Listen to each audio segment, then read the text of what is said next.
धाकड़ खबर, बेखौफसुमा बेबाक अंदाज।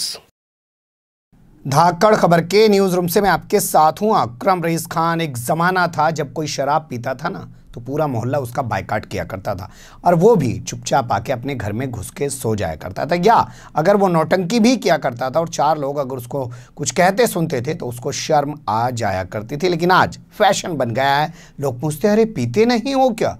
अरे तो ऐसे पूछ रहा है भाई जैसे तूने कोई विचित्र प्राणी देख लिया हो। अगर कोई शराब नहीं पी रहा है तो उससे ऐसे पूछ रहा, अरे पीते नहीं हो क्या? यही हाल आजकल बेईमानी का भी हो गया है। जब लोग बेईमानी किया करते थे तो वो लोग शर्माया करते थे, डरते थे कि लोगों को पता ना चले कि वो बेईमानी करते हैं, चीटिंगबाजी करते हैं। लेकिन आज इसको हुनर का नाम दिया जा रहा है, आज इसको कलाकारी का नाम दिया जा रहा है कि देखो हम लोगों को ऐसे ठग लेते हैं। लेकिन लोगों को भी सचेत हो जाना चाहिए ऐसे बेईमानों से कि आखिर वो कब तक ठगे जाते रहेंगे। आप लोग कहेंगे इतनी लंबी भूमिका तो बना दी, शराबी के बारे में बता दिया, ईमानदारी के बारे में बता दिया, बेईमानी के बारे में बता दिया, ये तो बता दो खबर है क्या? तो खबर ये है साहब कि कहीं से भी कोई मैसेज आता है, किसी अखबार में विज्ञापन छपता है, या ज़रूरतमंद लोग जो होते हैं वो खुद सर्च करते रहते हैं और सर्च करने पे कोई नंबर उनके सामने आ जाता है, ट्रेन दनी सी वो घंटी बजा देते हैं और कहते हैं भाई साहब हमें लोन चाहिए। और सामने वाली पार्टी जो होती है वो कहती है अरे भाई साहब कितना लोन चाहिए बताइए, 2 लाख 5 लाख 10 लाख? अरे नहीं भाई साहब बस हमें तो थोड़ा सा ही लोन दिला दो। ठीक है, आप अपने दस्तावेज मुझे इस नंबर पर, इस एड्रेस पर मैसेज कर दीजिए, व्हाट्सएप कर दीजिए, ईमेल कर दीजिए। धड़ाक से वो अपने तमाम दस्तावेज उठा के उनको भेज देता है। उनको देखने के बाद वो कहता है अरे बहुत बढ़िया, आपका अच्छा प्रोफाइल है, आपका 2 लाख रुपए का लोन ऐसे ही हो जाएगा 15 दिन के अंदर।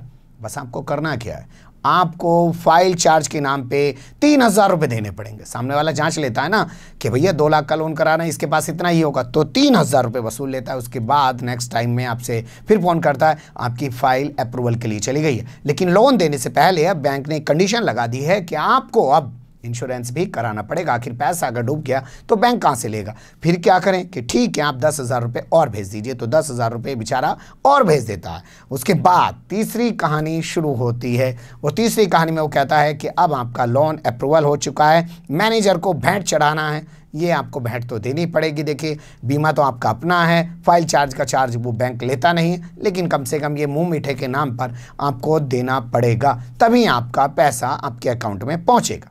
ये तो पहले से ही दुखी होता है, ये वो पैसा भी दे देता है। इतना पैसा देने के बाद जब लोन नहीं होता तब इस आदमी को लगता है, इस शख्स को लगता है कि तेरे साथ कहीं ठगी तो नहीं हो गई है। और जब ये बात करता है कि भैया हमारे साथ ठगी हो गई है, हमारा पैसा हमें वापस चाहिए, तो वो जो ठग है, जो बेईमान है, जो इसे अपनी कलाकारी मान रहा है, वो किस टोन में बात करता है थोड़ा सुन लीजिए। मेरी बात सुन लेना, ये कंप्लेंट की धमकी दे रहे, कोई चवन्नी वापस नहीं होगी। कोई धमकी? अरे मेरी बात सुनो, मैं कर रहा हूँ भाई, मेरे घर वालों को बना रहा हूँ तो मेरे कोई बात वो कर लिया। अब लोन तो हम नहीं बात कर रहे, लोन बात हो रहा है। तुमने ये बात कर दी ना, अब मेरे से चवन्नी वापस लेके दिखा देना, ठीक है? क्या करो कंप्लेंट, अब मेरे से चवन्नी वापस लेके दिखा देना।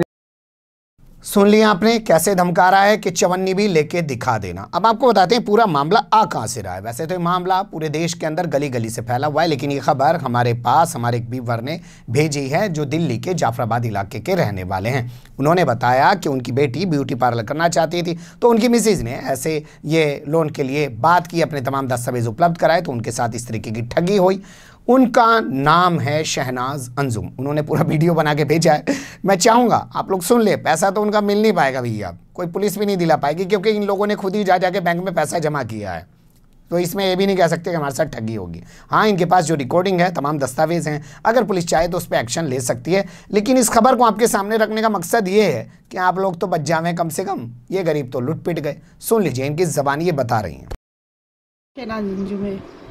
मैंने ऑनलाइन उसके लिए अप्लाई करा था लोन के लिए, तो उन्होंने क्या ना सारे डॉक्यूमेंट्स ले लिए मुझसे और कहा कि 3200 रुपये पेमेंट करो। हमने 3200 रुपये पेमेंट कर दिए। फिर उन्होंने बोला कि क्या नाम उसका आपका इंश्योरेंस कराएंगे, इंश्योरेंस के सारे पेपर रेडी हैं अगले दिन। फिर क्या नाम कहने लगे 9,950 रुपये डालो। फिर वो डाल दिए, तो फिर कहने लगे कि वो डालो क्या नाम उसका, कि हमने कहा अभी भी हमारे उसमें लोन नहीं आया, कहने लगे 11 बजे तक इंतज़ार करो। हमने 11 बजे तक इंतज़ार करे, बैंक गए तो हमारे पैसे आए नहीं वहाँ पे। तो फिर उन्होंने बोला कि वो डालो 8700 रुपये डालो। फिर हमने 8700 रुपये थे नहीं, हमने 6000 रुपये डाले। तो 6000 रुपये डालने के बाद फिर अब वो कह रहे कि अब 16,000 और डालो जब मिलेगा लोन। तो हमने कहा कि नहीं हमें नहीं चाहिए लोन, तुम ऐसा करो हमारे पैसे वापस कर दो। तो वो ये कहने लगे कि हाँ पैसे 15 से 20 दिन का प्रोसेस लगेगा। हमने कहा नहीं हमें नहीं चाहिए 15 से 20 दिन, हमने जैसे आपको ऑनलाइन दिए हैं जिस तरीके से हमने दिए इस तरह हमारे दे दो वापस। तो उन्होंने मना कर दिया, कह रहे हम अब जिससे लिए जाओ उनसे ले लो, हम चवन्नी भी नहीं देंगे आपको। तो सुन लिया आपने इनकी ज़बानी, इन्होंने जो बताया, और इनके बेटे ने जब बात की तो वो किस तरीके की टोन में बात कर रहा है कि चवन्नी भी नहीं मिलेगी, शिकायत कर लो। क्योंकि वो भी जानता है पैसा आपने जाके उसके अकाउंट में जमा किया है, वो आके आपके घर से पैसा छीन के नहीं ले गया। बचिए ऐसे लोगों से, क्योंकि अब हराम खाने वाले हराम नहीं मानते हैं, उसको कलाकारी मानते हैं। किसी की ज़मीन मकान कब्जाने वाले लोग उसको गलत नहीं मानते हैं, उसको अपना हुनर मानते हैं। अब ये धंधा बन गया है। जैसे आप देखिए, संविधान की शपथ खा के आदित्यनाथ योगी सीएम बने उत्तर प्रदेश के। संविधान की शपथ में वो कहते हैं मैं किसी धर्म, जाति, समुदाय, रंग, नस्ल से किसी तरीके का कोई भेदभाव नहीं करूंगा। लेकिन कहते हैं भाई मैं नहीं जानेगा वहाँ पे जो है मस्जिद की नींव रखने, मैं नहीं जानेगा, मैं तो मंदिर की नींव रखूंगा। इसी तरीके से आप नरेंद्र मोदी को देखिए, संविधान की शपथ खा के आए हैं। ठीक है, इसे कहते हैं बेईमानी, अपने ईमान से धोखा करना। वो क्या कर रहे हैं, वो वहाँ गए और उन्होंने राम मंदिर की बुनियाद रखी और एक प्रधानमंत्री के तौर पे रखी। कम से कम आप जाते नरेंद्र मोदी के तौर पे रखते, किसी को कोई एहसास नहीं होता। क्योंकि भारत किसी धर्म विशेष का देश नहीं है, एक धर्मनिरपेक्ष देश है। लेकिन साहब आज इसको कलाकारी कहा जाता है।